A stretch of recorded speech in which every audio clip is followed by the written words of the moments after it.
Now, for most of us, AC stands for what? Air conditioning, especially in this lovely Arkansas July. Yeah, air conditioning. But AC also stands for alternating current. And the best way I can explain alternating current is like a garden hose where you have slowly started to plug up the nozzle with your thumb.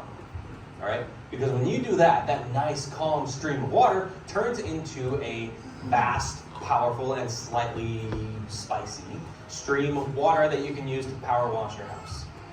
So this power comes in two forms, positive and negative, and they bounce back and forth based on the movement of the electrons. Now, AC power, when used correctly, is super, super useful. It's really powerful. But when used wrong, when used incorrectly, it can be super dangerous.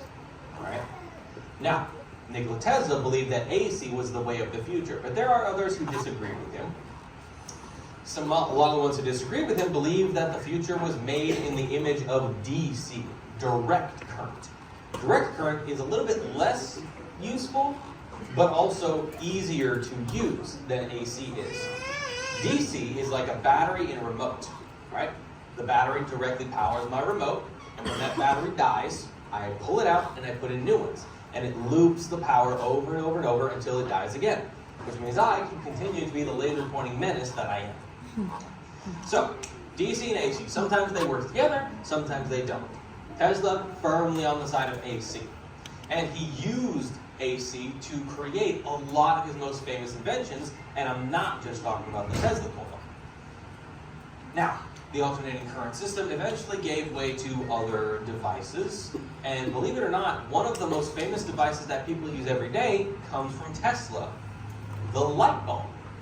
Now, some of you might be scratching your head, some of you might think I'm a liar, because say it out loud, everybody, who's the inventor of the light bulb? Thomas Edison, right? That's the name we know. But that is not actually 100% true. Now, Thomas Edison is credited with being the inventor of the light bulb, but it's not because he's the only reason the light bulb came to be, right? The light bulb is his invention because he is credited with the most famous patent, the most popular design of light bulb, right? You see the schematic right here, you see him holding an older version of it in this photo, and I have an Edison bulb right here. We have seen this for decades, we will continue to see it for decades. Okay? Connector at the bottom, nice glass globular shape, and then the material inside.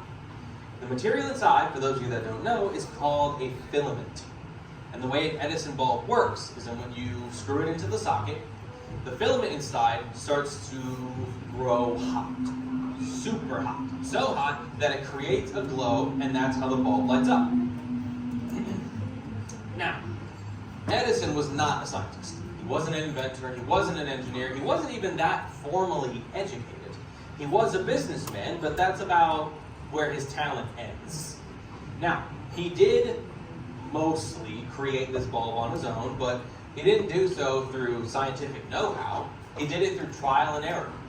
So he yoinked some of the design ideas from other people, and then he simply tried over and over and over 10,000 different materials until he finally found the right one.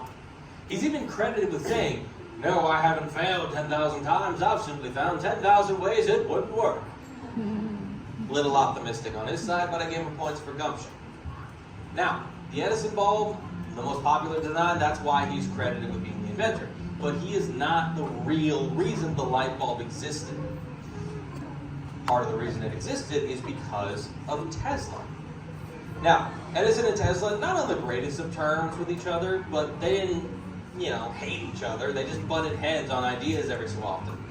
But it finally came to a point, and they had a bet. Now, we all love bets, right? We all love getting to prove we're right in an argument. So, Edison and Tesla say, light bulb, mine versus yours. Tesla said, I can make a bulb that lasts longer, is more efficient, and is better than your stolen designs.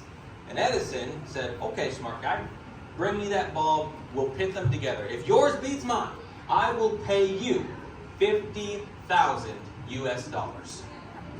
I don't know about y'all, but I'll do a lot for $50,000. So Tesla gets to work, designing and redesigning his invention until finally he nails it, and he creates what we know as the inert gas discharge tube. It's a pretty fancy name, I know. Now, if you look at this, you might be confused because this just looks like a gigantic Edison bulb. But there's a key difference. The Edison bulb has a filament on the inside that burns hot. This one does not. It has a compartment inside that has gas. And when that gas is activated, you get light. Just like you see in this photo up here. It's actually one of the few photos of that discharge tube that we can find. Now, the Edison bulb wastes time heating up before it provides the best light output. Tesla's design doesn't waste any energy doing that. So, when they bring their bulbs together, believe it or not, Tesla beats out Edison. His discharge tube is better, it lasts longer, and Edison's bulb just falls flat. So, Edison loses the bet, and, Tesla holds out his hand. Check please. Check please. Now, $50,000, that's a lot of money. So when Edison was supposed to pay, all he said was, "What? You thought I was serious? No, that was a joke. I was being silly. That's American humor. The longer you live here, the longer you'll understand that. But you will get no money from me." I would have been mad. Tesla was also pretty mad. But that's $50,000 back then. Today, that amount of money would be worth $1.5 million. I would have gone to jail that day. So, from that point forward, Edison and Tesla, not on the same page. It actually starts the war of the currents. AC versus DC, Tesla versus Edison, innovation and inventions versus thievery and connery. Because yes, Edison was a con man. He would yoink the ideas from other people, slap his name on top of it, and reap the benefits. And Tesla was one of the only people that could stand up against that. And that rivalry lasted until they both were in the ground. Now, how can I prove to you guys that the Tesla bulb was in fact better? Well, for one, I also have to tell you that we actually lost the design for the gas discharge tube for a while. We couldn't figure out how to remake Tesla's idea until we did. We eventually rediscovered his ideas and his schematics, and then after a little modernizing and reverse engineering, we got the CFL, the compact fluorescent light bulb, just like you saw in the Tesla test. I told you to get back. So now, I have to prove to you guys that this is more efficient than the Edison bulb. But how can I do that? Well, I have a very special tool that's going to help me do this. Ladies and gentlemen, I would like you to say hello to the plasma.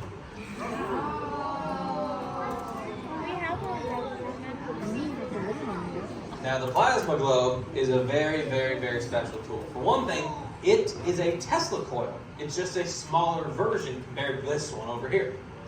So, when it's plugged in and turned on, it lights up, and then it is exposed to the gas on the inside. Because yes, there's gas trapped in there. So when that gas is exposed to electricity, you get all these fancy looking colors, right? We're seeing blue, maybe some purple, some pink in there. There's a reason for that. They get a little bit of the rainbow. The gas inside are all part of a family of gases called the noble gases. And we see them on the board.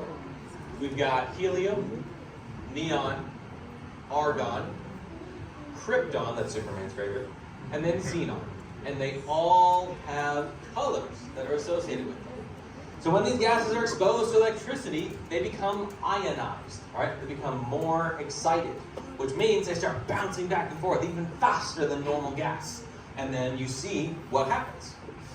Now, what's created inside the plasma globe, believe it or not, is called plasma. And you guys know the three states of matter, right? We got solid, we got liquid, and we got gas. Well, there's 4 states of matter. The 4th one is plasma. And it comes in a bunch of different forms. Besides the plasma globe, we've also got welding arcs, neon signs, like the one to my left, lightning strikes. You ever seen lightning in the sky? Yeah. That's pure plasma. And if you know what you're doing, plasma can be incredibly useful, but it can also be incredibly dangerous if you don't know how to handle it. So, we've got a tiny Tesla coil that's turned on, actively spinning lightning, and it's got plasma inside. So, does my plasma globe look like it is safe? No. Yes. All right. Raise your hand if it would be safe for me to touch the plasma globe. Okay. So you seem very confident. Raise your hand if you think it is not safe. Okay. Raise your hand if I should test it. Why did your hands go up that fast? You want to see if you can what? Yeah, I figured. All right.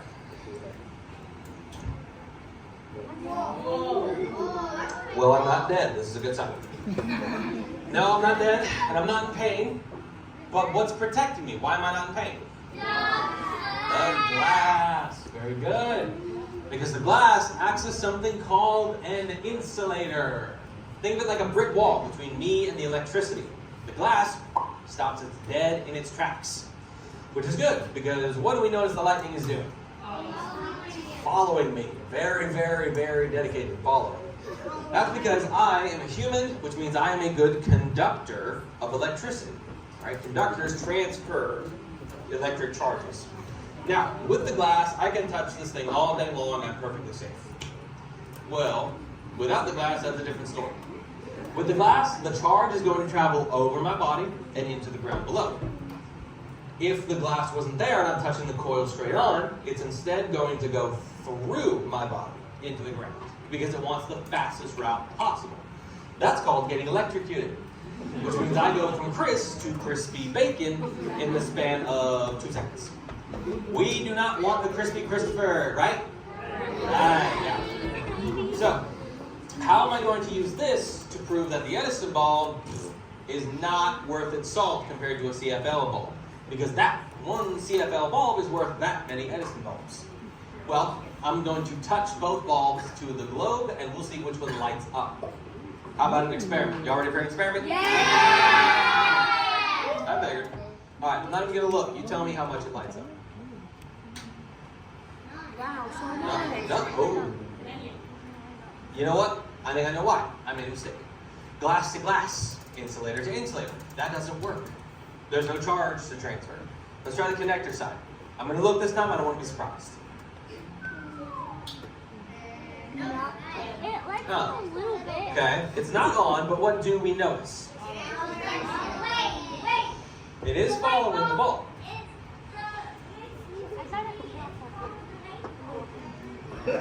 It is following the light bulb because there is a connector, but there's no connection to be made through the glass. It doesn't work. That glass stops everything from getting through. Well, let's try the CFL bulb this time. Ladies and gentlemen, count down with me for the CFL bulb. We got a 3, 2, 1.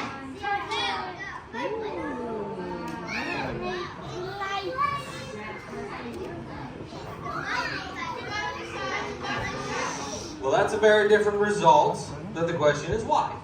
Well, don't forget, the CFL bulb has gas on the inside that, when electrified, turns on, and you see the glow. So, that's one reason, but I'm not plugging this bulb in. How am I making it turn on? And I promise you, I'm not a magician. Well, there is something invisible around the plasma globe that we can't see. It's a little thing I like to call an EMF, an electromagnetic field. It's an invisible ball of electricity that, when something like a CFL bulb gets near it, it turns on the gas. And to prove my point, I don't have to touch the globe. No contact needed. Now, anything with a CFL design can work. This is the kind of light you see in classrooms, hallways, office buildings, convention centers. There's gas inside because it's unbroken. As long as there's gas inside to be activated, ladies and gentlemen, I say let there be light. Sure looks like one, doesn't it? Now, if I touch the globe, it'll flicker. And I told you guys that humans were really good conductors of electricity, right? I hope you remember that. Because now I can live out my dream of serving the Jedi Order. As long as you're touching it, you just have For those of you Star Wars lovers out there, this is definitely your dream, and I have one thing to say to you. Hello there. So, how does this all relate to Tesla's dream? Well, he wanted to use Tesla coils to power everything. And when I say everything, I mean towns, cities, businesses, counties, states, the country, maybe even the world, if he could. He wanted everyone to have access to free electricity. How many of you are down for a world where there's no more power bills? Yeah. So the question is, how is he going to do it? Well, I will tell you, but actions will always speak louder than words, and I have been talking for a while. So, what say I show you instead? Ladies and gentlemen, I am going to flick the lights off after I pick my key up. And this is your warning, because I will remind you, this sucker gets loud. So, cover your ears if you need to. Get your phones out, flashes off, and pay attention to my neon sign. I'm going to count down from 3. Ready? 1, 2, 3!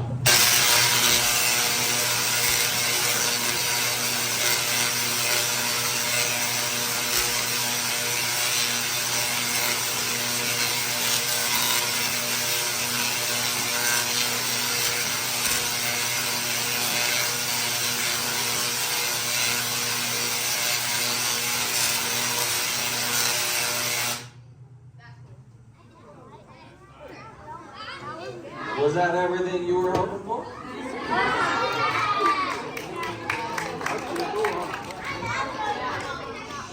Ladies and gentlemen, that is the world's most powerful conical Tesla coil at 1.5 million volts of electricity. We won that record back in 2007 from World Guinness, and no one has taken it from us since.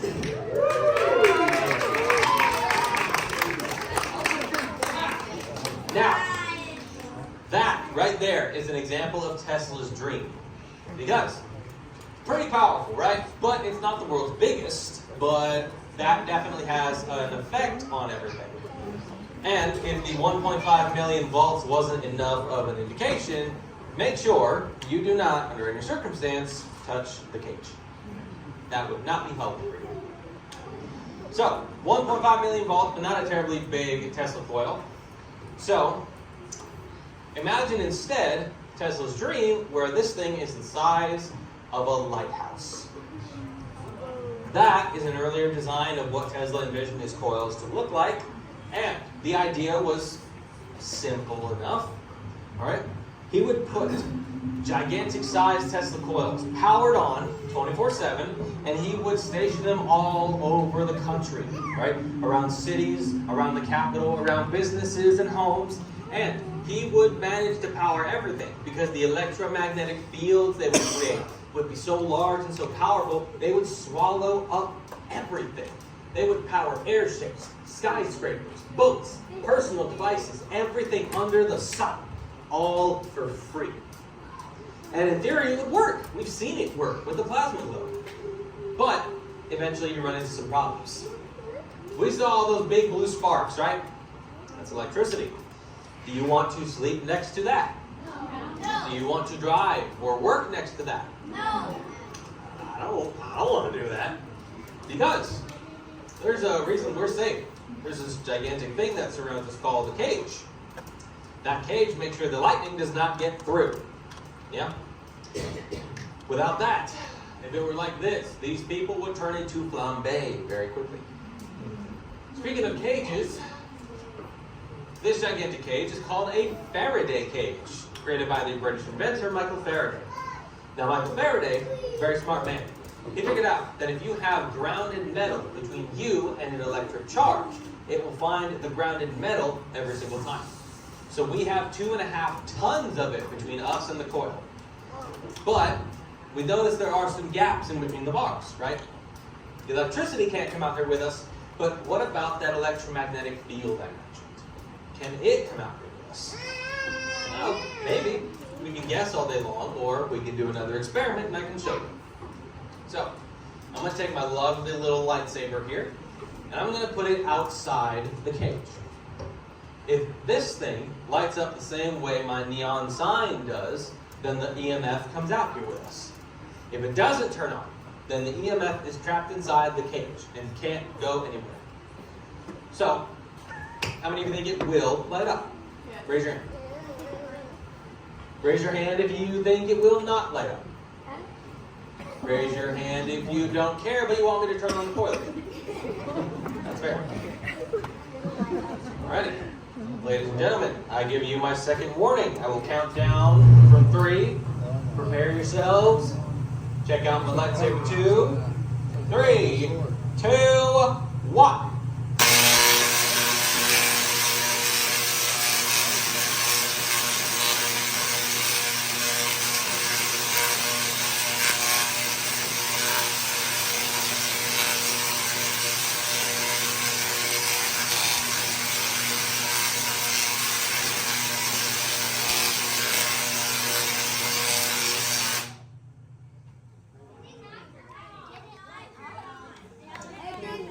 So, can we agree my lightsaber tube did not turn on?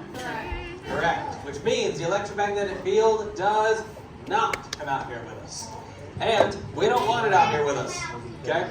Cell phones, walkie-talkies, microphone systems, pacemakers, personal devices. If that EMF comes out here, those things don't work anymore. You're 100% correct, sweetie. These things will shut down on you. They will short circuit. They will burn out. So, Tesla's dream came with some risks. Now, his technology does not just create electricity. It does not just create EMF fields. It also creates EMF waves. Specifically, it creates radio waves.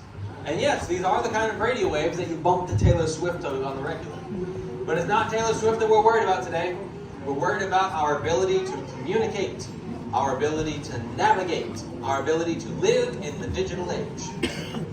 There are 2 things I'll highlight that the radio waves do. One is that we use them from a radar dishes and we send them up, all the way up to the atmosphere, and then they bounce off of something called the ionosphere. It's a part of our atmosphere, and then they come back down to our radar dishes. Now, the other thing we can do is we send them up through the atmosphere, where they will hit our space satellites and then come all the way back down. How many of you guys have used GPS before? Raise your hand. Yep. I had to use it recently. I had a trip. Without radio waves, we have nothing to bounce off our satellites, which means you don't get GPS. Which means you're either using a map or you're asking for directions. And let's be honest, we all know you're not going to ask for directions. So, you're flying blind. How many of you have used Wi-Fi before? Yeah. Without radio waves, no, you're not. Wi-Fi depends on technology like this. So technically speaking, Nikola Tesla invented Wi-Fi as early as the 1900s. And I'm talking about the early 1900s. That's a weird thought, isn't it? Imagine a kid in 1912 surfing on a tablet. Weird thought. So, all of these things and more are from Tesla. He was a visionary. He saw the world differently. There's actually something called a futurist. All right? He didn't have superpowers. He couldn't literally look into the future. But he knew what he wanted it to look like. He knew what he wanted to build for tomorrow. And he has a really cool quote about it too. He said, "The present is theirs. The future, for which I really worked, is mine." So the next time you use GPS, the next time you drive your car, the next time you look something up on your tablet, you know who you can thank for that now. You can thank Tesla. So I say let's give a round of applause for Nikola Tesla. And I know this is tempting to end on a quote, a super uplifting note. That would be a good way to stop. But what if we ended on that coil one more time? How about that sound, y'all? Ladies and gentlemen, I'm going to leave the lights on this time so you can see what that looks like. And once again, cover your ears, get your phones, and since this is the last coil of our show, go Go ahead and do me a favor and count down with me this time. 3, 2, 1.